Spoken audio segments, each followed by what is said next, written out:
Hello friends, welcome to Sukaushal. Friends, जैसा कि आप सब जानते हैं, हमने एचएससी सीईटी का जो कॉमर्स बैच है उसके लिए जो अकाउंट्स जॉब है जिसमें कॉमर्स बेस्ड एग्ज़ाम है उसके लिए हमने जो एक सीरीज़ स्टार्ट की है जिसमें हम कंप्लीट सिलेबस आपको फ्री ऑफ कॉस्ट करवा रहे हैं सारे यूनिट। और उसी सीरीज़ में हम आज की क्लास करेंगे कॉरपोरेट अकाउंटिंग। ये सॉरी पार्ट 3 है ये कॉरपोरेट अकाउंटिंग का। तो हमने 2 पार्ट जो हैं वो कॉरपोरेट अकाउंटिंग के कर लिए और आज की इस थर्ड पार्ट में हम कंप्लीट कर देंगे हमारी कॉरपोरेट अकाउंटिंग को। तो चलिए सिलेबस देख लेते हैं एक बार। तो ये सिलेबस हमने देखो ये जो 2 पॉइंट जो फर्स्ट और सेकंड है इनके ऊपर वीडियो बना दिया। अगर आपने नहीं देखी तो डिस्क्रिप्शन में लिंक मिल जाएगा, आप देख लेना। और बाकी वीडियोस का भी मिल जाएगा, वो भी देख लेना एचएससी सीईटी से रिलेटेड। और जो अब आज की वीडियो में हम करेंगे वो करेंगे बैंकिंग ऑर्गेनाइजेशन के अकाउंट्स और इंश्योरेंस कंपनीज के अकाउंट और लिक्विडेशन ऑफ कंपनी। ये 3 टॉपिक हम आज की इस वीडियो में करेंगे और इसके बाद ये यूनिट जो है वो कंप्लीट हो जाएगी। और इसका जो पीडीएफ है वो आपको टेलीग्राम चैनल से मिल जाएगा और टेलीग्राम चैनल का लिंक आपको डिस्क्रिप्शन में मिल जाएगा। वहाँ से जाकर आप टेलीग्राम चैनल ज्वाइन कर सकते हो और वहाँ पर आपको सभी वीडियोज़ के हिंदी और इंग्लिश दोनों मीडियम में पीडीएफ मिल जाएंगे।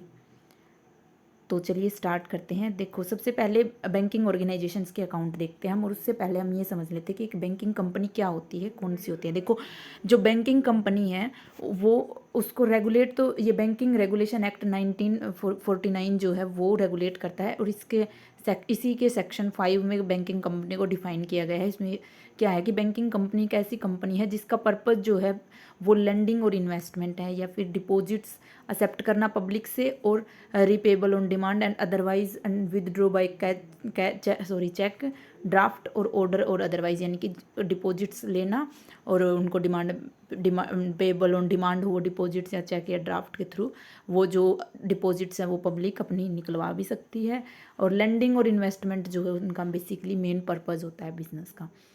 1949 से पहले जो है वो तब जो बैंकिंग कंपनीज़ हैं वो किसके अंडर आती थी, इंडियन कंपनीज एक्ट के अंडर आती थी। और फिर जो स्पेसिफिकली क्योंकि स्पेशल पर्पज़ हो गया ना बैंकिंग कंपनी इसका, तो इसके लिए फिर जो बैंकिंग रेगुलेशन एक्ट 1949 जो पास किया, इसमें फिर जो बैंक से रिलेटेड जो बैंकिंग कंपनीज जो हैं उनको अलग से जो उसके सारे मैटर्स थे वो बैंकिंग रेगुलेशन एक्ट के अंदर आ गए। फिर उसमें सारे प्रोविजंस बैंकिंग रेगुलेशन एक्ट के जो प्रोविजंस हैं 1949 के वो फॉलो किए जाते हैं। तो बैंकिंग कंपनी की मेन फीचर क्या होती है, यही कि बोरोविंग जो है borrowing, raising and taking up money, ये मेन फंक्शन होता है। लेंडिंग और एडवांसिंग मनी, ये होता है दूसरा काम उनका। आगे के लेटर ऑफ क्रेडिट इशू करना या ट्रैवल चेक्स और सर्कुलर नोट्स, ये सारे काम भी जो है वो बैंक्स करते हैं। बैंक्स ही बैंकिंग कंपनी होते हैं। Buying and selling of foreign exchange, ये काम भी करते हैं, इंक्लूडिंग फॉरेन बैंक नोट्स। ये जो सिक्योरिटीज़ हैं जैसे फॉरेन एक्सचेंज है वो भी, उसको भी खरीदना बेचना, ये सारे काम बैंकिंग कंपनीज करती है। Carrying on transacting every kind of guarantee और इंडेमिनिटी ऑफ बिजनेस, ये जो है कि बिजनेस किसी भी बिजनेस को अगर इंडेमिनिटी या गारंटी की रिक्वायरमेंट है तो उससे रिलेटेड ट्रांजेक्शन्स भी बैंकिंग कंपनीज देखती हैं। इसके अलावा collecting and transmitting of money and securities, जो सिक्योरिटीज़ इशू करना या मनी में जो ट्रांजेक्शन्स हो रही है वो सारी मैनेज करना, रेगुलेट करना। और सिक्योरिटीज़ में भी जो इन्वेस्टमेंट वगैरह होती है वो भी बैंक्स आजकल करते हैं बहुत सारे, तो उनके थ्रू यानी कि मनी और सिक्योरिटी से रिलेटेड सारी ट्रांजेक्शन्स, उनकी कलेक्शन से रिलेटेड, उनके ट्रांसमिशन से रिलेटेड वो सारे काम भी बैंकिंग जो कंपनी है वो करती हैं। अब बैंकिंग जो फाइनल अकाउंट्स होते हैं बैंकिंग में वो क्या होते हैं, वही नॉर्मल जैसे कि अदर कंपनीज में होते हैं, P&L अकाउंट और बैलेंस शीट। क्योंकि फाइनल अकाउंट तो ये होते हैं जो फाइनेंशियल पोजीशन बताते हैं। और तो फाइनेंशियल पोजीशन वो इस एक पर्टिकुलर डेट पे फाइनेंशियल क्या पोजीशन है वो भी बताते हैं, और प्रॉफिट और लॉस की जो सिचुएशन है वो भी बताते हैं। उसके लिए P&L, और ये P&L का परफॉर्मा है, ये आपके बस जस्ट थोड़ा सा और चीज़ें क्लियर करने के लिए। इसमें देखो साथ में जो 2 सालों का अकाउंट साथ में चलता है, जो जो हमारा फॉर्म बी है उसमें दिया हुआ है कि शेड्यूल 3 में ये आपके बैलेंस शीट आ जाएगी। 3rd शेड्यूल में बैलेंस शीट है, और शेड्यूल 2 में जो है वो प्रॉफिट एंड लॉस अकाउंट है बैंकिंग कंपनीज का। तो ये देखो ऐसे बनता है, ऊपर ये इनकम आ गई, नीचे एक्सपेंडिचर। तो ये इनकम यहाँ पे आ जाएगी करंट ईयर, जैसे पिछला करंट ईयर, और अब मतलब सॉरी जो करंट ईयर तो जो अभी चल रहा है, और प्रीवियस ईयर जो पिछला साल था। जैसे अब जैसे हम देखें तो जैसे 2022 से लेके 2023 का जो है, 22 से 23 का वो हमारा करंट ईयर हो गया, उसकी ट्रांजेक्शन्स यहाँ हो जाएंगी। और जो 21 टू 22 वाला जो ईयर था उसकी ट्रांजेक्शन्स यहाँ होंगी। उस टाइम पे जो अर्निंग थी, दो अकाउंट्स दोनों सालों के जो है इसमें साथ में चलते हैं अकाउंट्स, जब मतलब ये जो बनाते हैं हम दोनों सालों की जो एंट्रीज हैं वो की जाती हैं P&L अकाउंट में। और फिर ये जो इनकम होगी, एक्सपेंडिचर होगी, उसके बाद जो प्रॉफिट एंड लॉस अकाउंट हो गया, और उसके बाद प्रॉफिट एंड लॉस का अप्रोप्रिएशन है। अप्रोप्रिएशन हमने पार्टनरशिप वाले में भी समझा था कि क्या होता है कि प्रॉफिट का बंटवारा। तो अब प्रॉफिट P&L में यहाँ पे प्रॉफिट एंड लॉस निकला आया, अब उस प्रॉफिट का क्या करना है, जैसे रिजर्व्स में ट्रांसफ़र करना है तो वो हो जाएगा, क्योंकि वो प्रॉफिट आया वो कहाँ कहाँ जाएगा। अब प्रॉफिट कहाँ जाता है, रिजर्व्स में जाता है, या शेयर होल्डर्स को डिविडेंड के रूप में दे दिया जाता है, या फिर टैक्सेस वगैरह ये सारी चीज़ें पे की जाती हैं, तो वो पहले टैक्सेस पे करके जो बच गया उसको रिजर्व्स में ट्रांसफ़र करना, या फिर transfer to government proposed dividends, उनमें कि गवर्नमेंट ने अगर उसमें इन्वेस्ट कर रखा है, या कोई भी अगर डिविडेंड्स जो देने हैं वो, और उसके बाद जो है बैलेंस शीट में ट्रांसफ़र कर दी जाती है जो प्रॉफिट की अमाउंट बचती है वो। ठीक है। अब फॉर्मेट जो है बैलेंस शीट का वो कैसा होता है, वैसे ही होता है, सेम वैसे जैसे कंपनीज़ का होता है, बस थोड़ा सा डिफरेंस है कि इसमें 2 सालों का ही चलता है। वही करंट ईयर भी लिखते हैं हम, और प्रीवियस ईयर के बैलेंसेस भी शो होते हैं इसमें। कैपिटल का बैलेंस वही कैपिटल एंड लायबिलिटीज़ के सेक्शन में, reserve and surplus, deposits, borrowings, ये सारी चीज़ें, और एसेट के कॉलम में एसेट्स हमारी जो कैश है और बैलेंस है रिजर्व बैंक ऑफ इंडिया के पास जो हमारा रिजर्व है हमारा, यानी कि बैंकिंग कंपनीज़ का, यानी कि तो वो क्योंकि बैंकिंग कंपनीज अपना कुछ जैसे CRR रेशो होता है जो वो उसमें डिपॉजिट करवाती हैं RBI के पास, तो वो CRR कैश रिजर्व रेशो वो इसमें लिखा जाएगा कि कितना है उनका बैंक RBI के पास बैलेंस विद बैंक में कितना बैलेंस है, वो वाली चीज़। इन्वेस्टमेंट कहाँ कहाँ की है, एडवांसीज, फिक्स एसेट्स और अदर एसेट्स, ये सारी चीज़ें जो हैं वो इसमें लिखी जाती हैं। इसमें अकाउंट्स में इतना ज़्यादा सिलेबस नहीं है आपका इसका बैंकिंग अकाउंट्स का, क्योंकि आपको बस क्योंकि इसमें परफॉर्म में और ये अकाउंट्स बनाने तो क्या आएंगे, उनसे रिलेटेड जो इंपॉर्टेंट चीज़ें हैं जो क्वेश्चन में आ सकती हैं वो हमने इस वीडियो में डाली है, तो इसलिए आप इतना ही करें, सफिशिएंट होगा इतना करना। और इसके अलावा अगर आपको फुल वीडियो किसी में और ज़्यादा डीप में डिटेल में मिलती है तो आप वहाँ से कर सकते हैं। मैं ये नहीं कहूँगी कि आप सिर्फ इसी पे रिलाय रहें। अगर आपके पास टाइम है, आपको जैसे कहीं से मिल रही है चीज़ें एक्स्ट्रा अदर सोर्सेज से और वीडियोस से भी, जैसे हम बैंकिंग की अलग से भी यूनिट है तो वो उन्होंने रिपीट भी कर रखी है काफ़ी चीज़ें, एक यूनिट में उस यूनिट में भी है, दूसरे यूनिट में भी है, तो इसलिए कुछ चीज़ें किसी यूनिट में कवर हो जाती है, कुछ चीज़ें किसी में। जब आप पूरा सिलेबस करोगे ना तो सारी चीज़ें हो जाएंगी लगभग आपकी, कुछ रिविजन्स में भी हो जाएगा अगर वो रिपीट हो रही हैं तो ये ऐसे करके सारी चीज़ें हो जाएंगी। तो इसलिए ज़्यादा डीप में करने की इनकी रिक्वायरमेंट नहीं है, जो इंपॉर्टेंट पॉइंट है बस आप वो कर लें, सफिशिएंट होगा, क्योंकि बहुत ज़्यादा वाइड सिलेबस है और वाइड सिलेबस कभी भी डीप में नहीं पूछा जाता फिर वो। और अकाउंट्स का अगर है कुछ चीज़ों में तो वो अकाउंट्स उसमें उनमें ज़्यादा आ जाएगा, ऐसी चीज़ें ही होंगी, और इतना ज़्यादा डीप में तो होता नहीं है। तो इसलिए अब इंश्योरेंस कंपनीज़ के अकाउंट्स देख लेते हैं। देखो इंश्योरेंस कंपनीज़ क्या होती हैं, जो इंश्योरेंस क्या होता है, देखो दो पार्टीज़ के बीच में एक एग्रीमेंट, जिसमें कि एक लीगल एग्रीमेंट होता है जिसमें जो इंश्योरर होता है वो जो इंश्योरेंस करवाता है, इंश्योर्ड जिसको हम बोलेंगे उस इंडिविजुअल, उसको अगर कोई लॉस होता है तो ऐसे केस में वो उसको रीएम्बर्स करता है, उस लॉस को वो उस लॉस को पे ऑफ करता है, तो वो ऐसा कॉन्ट्रैक्ट इंश्योरेंस बोलते हैं उसको हम। In this the insurance company promise to make the good to the losses of the insured happening in case of contingency. तो देखो आपका कोई वही होता है ना इंश्योरेंस की, भाई कोई लॉस हो गया किसी भी, कोई कंटीजेंसी क्या होती है कि कोई अचानक से होने वाली कोई काम, तो ऐसी वजह से अचानक से होने वाली कोई घटना, उसकी वजह से कोई लॉस हो गया, तो उस टाइम पे जो लॉस होगा उस लॉस को फुलफिल करने का जो प्रोमिस है वो इंश्योरेंस कंपनी देती है।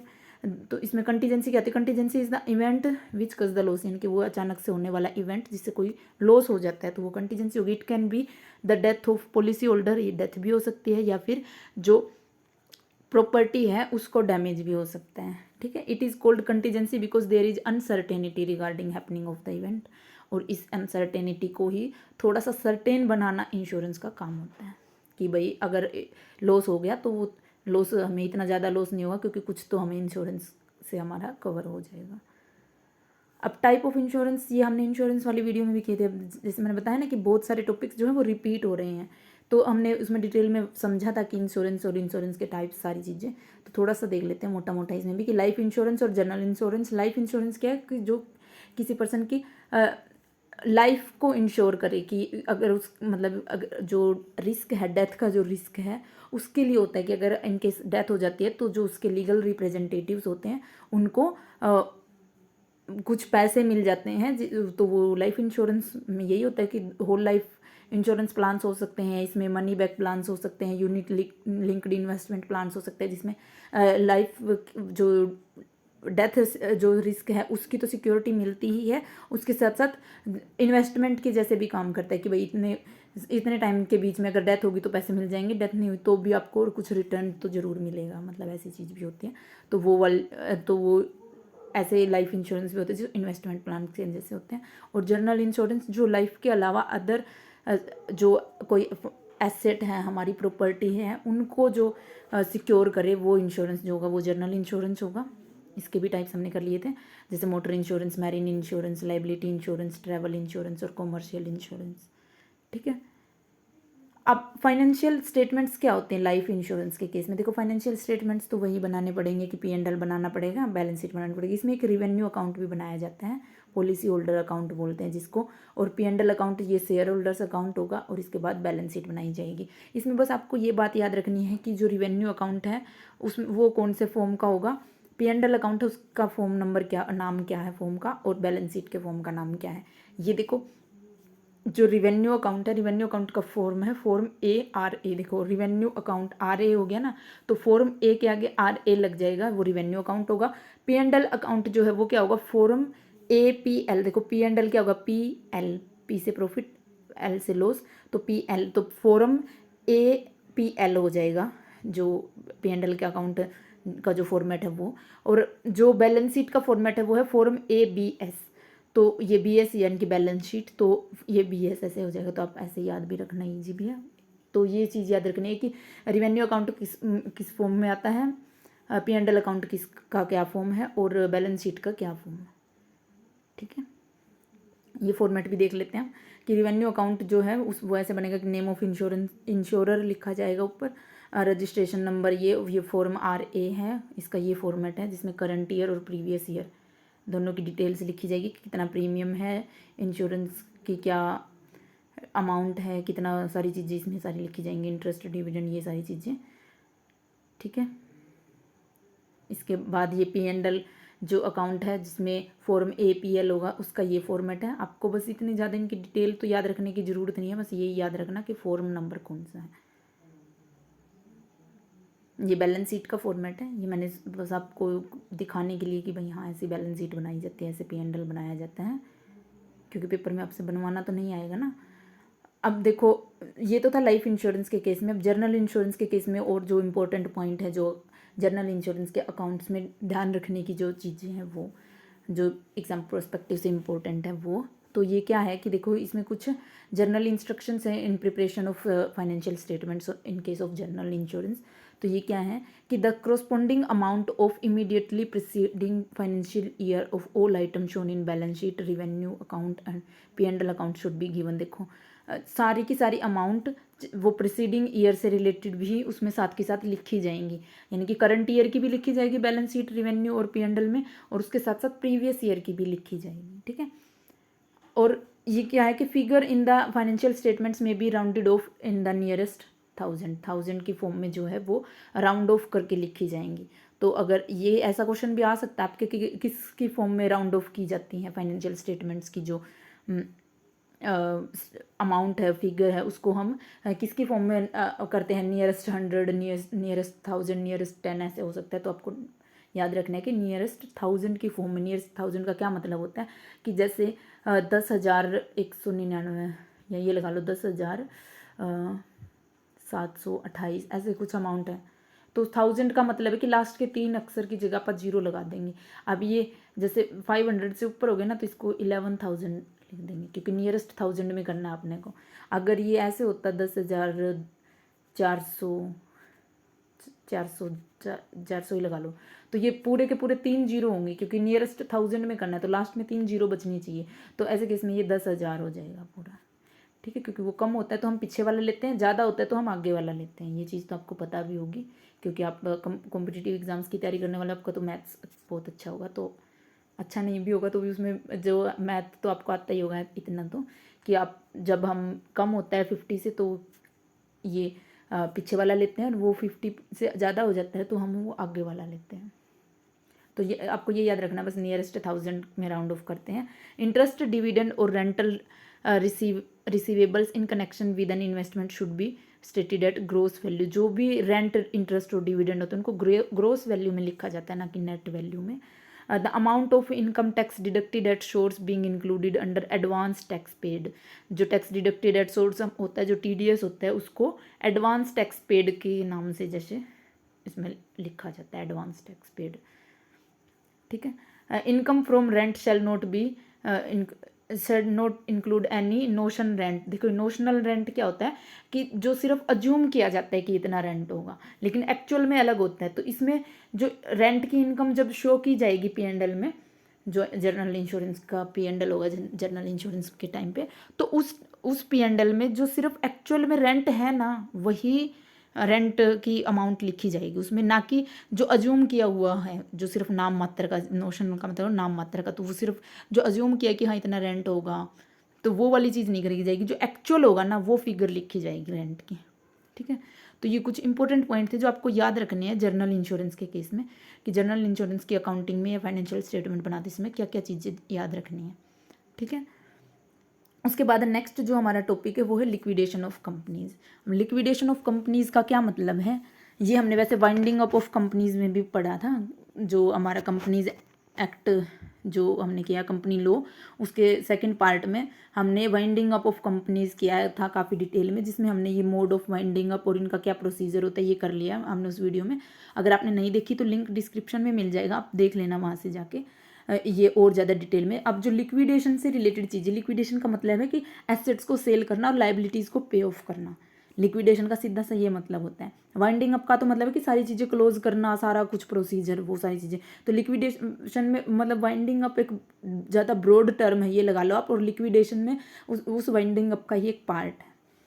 तो जो अब वो लिक्विडेशन जो है पर्टिकुलर के एसेट्स को कैसे डील करते हैं, कैसे लाइबिलिटीज़ पे ऑफ करते हैं, वो हम अब इस वीडियो में करेंगे डिस्कस। ठीक है, तो ये मोड्स ऑफ वाइंडिंग अप तो कि भाई ट्रिब्यूनल कर सकता है या फिर कंपनी खुद वॉलंटरीली वाइंडिंग अप करवा सकती है। तो कोई सा भी केस हो सकता है। अगर ट्रिब्यूनल करवाता है तो लिक्विडेटर जो है, लिक्विडेशन का जो सारा काम है वो ट्रिब्यूनल के द्वारा अपॉइंट किया गया लिक्विडेटर करता है। और अगर वाइंडिंग अप कंपनी वॉलंटरीली खुद से करती है, वाइंडिंग अप खुद से कंपनी चाहती है कि हम बंद हो जाएं, कंपनी के मेंबर चाह रहे हैं कि कंपनी बंद हो जाए, तो वो कंपनी ही अपॉइंट करती है एक लिक्विडेटर को, और वो लिक्विडेटर सारा लिक्विडेशन का काम देखता है। अब लिक्विडेशन में क्या होता है, लिक्विडेटर क्या होता है, ये चीज़ और देख लेते हैं। देखो लिक्विडेटर क्या होगा, वो पर्सन जो कि लिक्विडेशन को कंडक्ट करेगा, लिक्विडेशन में जो भी प्रोसेस है वो सारी करेगा, वो बंदा लिक्विडेटर होगा। The company must submit a statement of affairs to the liquidator. Liquidator को अपनी सारी स्टेटमेंट्स जो अपने काम की हैं, मतलब कंपनी के अफेयर से रिलेटेड सारी स्टेटमेंट्स जो है कंपनी को देनी होगी लिक्विडेटर को। The general duties of liquidator are to taken into account custody of properties of the company. ये हमने पिछली वीडियो में भी डिस्कस किया था कि जो भी कंपनी की सारी प्रॉपर्टीज़ हैं वो लिक्विडेटर अपने पास रख लेगा, और उसके बाद जो भी एक्शनेबल क्लेम्स हैं, जो भी क्रेडिटर्स हैं, उनको पे ऑफ करेगा। फिर वो एसेट्स वगैरह, और वो पे ऑफ किस प्रोसेस में करेगा वो हम देख लेंगे आगे जाके, इसमें आएगा। तो लिक्विडेटर को है ना कि लिक्विडेटर फाइनल स्टेटमेंट अकाउंट बनाना होता है। इसमें क्या होगा कि देखो जितना भी एसेट्स होंगी ना, वो सारी एसेट्स जो है वो डेबिट बैलेंस होता है देखो एसेट्स का। तो एसेट्स का बैलेंस, एसेट्स को हम क्रेडिट कर देंगे। अब एसेट्स को क्रेडिट करेंगे ना तो कुछ हमें डेबिट करना पड़ेगा, और वो डेबिट क्या करेंगे हम, लिक्विडेटर फाइनल स्टेटमेंट अकाउंट। अब देखो कोई चीज़ हमें खत्म करनी है तो वो डेबिट बैलेंस है, तो उसको हम क्रेडिट बैलेंस करेंगे तभी वो खत्म होगी ना। तो एसेट्स को हमने बिल्कुल ख़त्म करना है, तो ख़त्म करना है तो हम क्या करेंगे कि सारी जो एसेट्स हैं उनको क्रेडिट कर देंगे, और उनको लिक्विडेटर के डेबिट साइड आ जाएंगी फिर वो। ठीक है, क्योंकि ये डेबिट हुआ है। और सॉरी, जो लाइबिलिटीज़ हैं वो सारी क्रेडिट साइड आ जाएंगी। और क्योंकि लाइबिलिटीज़ जो हैं वो हमारी क्या होती हैं, क्रेडिट होती है। अब वो क्रेडिट होती है तो उनको हम डेबिट कर देंगे। जब उनको डेबिट करेंगे तो क्रेडिट क्या होगा, लिक्विडेटर का अकाउंट। लिक्विडेटर का अकाउंट क्रेडिट हुआ तो इसकी क्रेडिट साइड आएंगी सारी लाइबिलिटीज़, ताकि वो ख़त्म हो जाए उनका बैलेंस। ठीक है, ये सारी इसमें लिख रखी है। देखो लीगल चार्जेस भी होंगे, लिक्विडेटर का खुद का रेमुनरेशन भी होगा, ये भी कंपनी की तो लाइबिलिटी है ना। और जो भी अदर एक्सपेंसेस हैं वो सारे आ जाएंगे। डिवेंचर होल्डर्स को जितना दिया, क्रेडिटर्स को जितना दिया, प्रेफरेंशियल क्रेडिटर्स को दिया, फिर प्रेफरेंस शेयर होल्डर्स को, इक्विटी शेयर होल्डर्स को जो भी पैसे जो उनको देने हैं वो सारे इधर आ जाएंगे। अब देखो जो सबसे इम्पोर्टेंट है वो ये है कि ऑर्डर ऑफ पेमेंट, इस पे क्वेश्चन भी आ सकता है, ये इंपॉर्टेंट टॉपिक है, याद रखना। ऑर्डर ऑफ पेमेंट की पेमेंट का क्या ऑर्डर होगा, सबसे पहले किसको पे किया जाएगा, उसके बाद किसको पे किया जाएगा, उसके बाद किसको, उसके बाद किसको, ये सारी ये ऑर्डर जो है वो आपको याद रखना है, क्योंकि ये ऑर्डर बनाना ही भी पेपर में आ सकता है कि किस सीक्वेंस में पे किया जाएगा। तो देखो सबसे पहले लीगल चार्जेस पे किए जाएंगे, जितने भी लीगल चार्जेस है कंपनीज के ऊपर, जो भी अब कंपनी के मतलब कंपनी के जो एसेट्स उनकी रिकवरी के लिए या फिर वाइंडिंग अप में जो खर्चा आया है, लिक्विडेशन में जो खर्चा आ रहा है, उसके जो लीगल चार्जेस हैं, जो जैसे फॉर्म फिल कोई भी फॉर्म अप्लाई कर रहे हैं तो उसके लिए कुछ पैसे पे करने पड़ेंगे कंपनी को, ट्रिब्यूनल के भी कुछ फीस होती है, लीगल चार्जेस होते हैं, तो सबसे पहले वो लीगल चार्जेस पे किए जाएंगे। इसीलिए देखो इस बैलेंस शीट, जो ये बैलेंस शीट क्या, जो ये लिक्विडेटर का अकाउंट है ना, इसमें भी सबसे ऊपर लीगल चार्जेस ही आए हैं सबसे पहले। तो सबसे पहले लीगल चार्जेस पे किए जाएंगे, उसके बाद लिक्विडेटर का रेमुनरेशन, ये भी देखो इसमें लिक्विडेटर का रेमुनरेशन जो है वो आया सेकंड नंबर पे।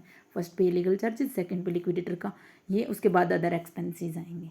और यही सीक्वेंस यहाँ पे नीचे लिख रखी है कि उसके बाद लिक्विडेटर को जो रेमुनरेशन देना है, लिक्विडेटर को जो सैलरी वगैरह जो भी उसको मिलना है, कमीशन वगैरह, वो सारा दिया जाएगा। सबसे पहले लीगल चार्जेस, उसके बाद लिक्विडेटर का रेमुनरेशन, उसके बाद जो भी कॉस्ट आई है लिक्विडेशन के जो एक्सपेंसेस, ये तो थे लीगल एक्सपेंसेस जो कि हमें अथॉरिटीज़ को देने थे। उसके अलावा जो और अदर एक्सपेंसेस हुए हैं वो लिक्विडेशन के एक्सपेंसेस। उसके बाद डिबेंचर होल्डर्स को जो है उनका इंटरेस्ट दिया जाएगा, डिबेंचर होल्डर्स को।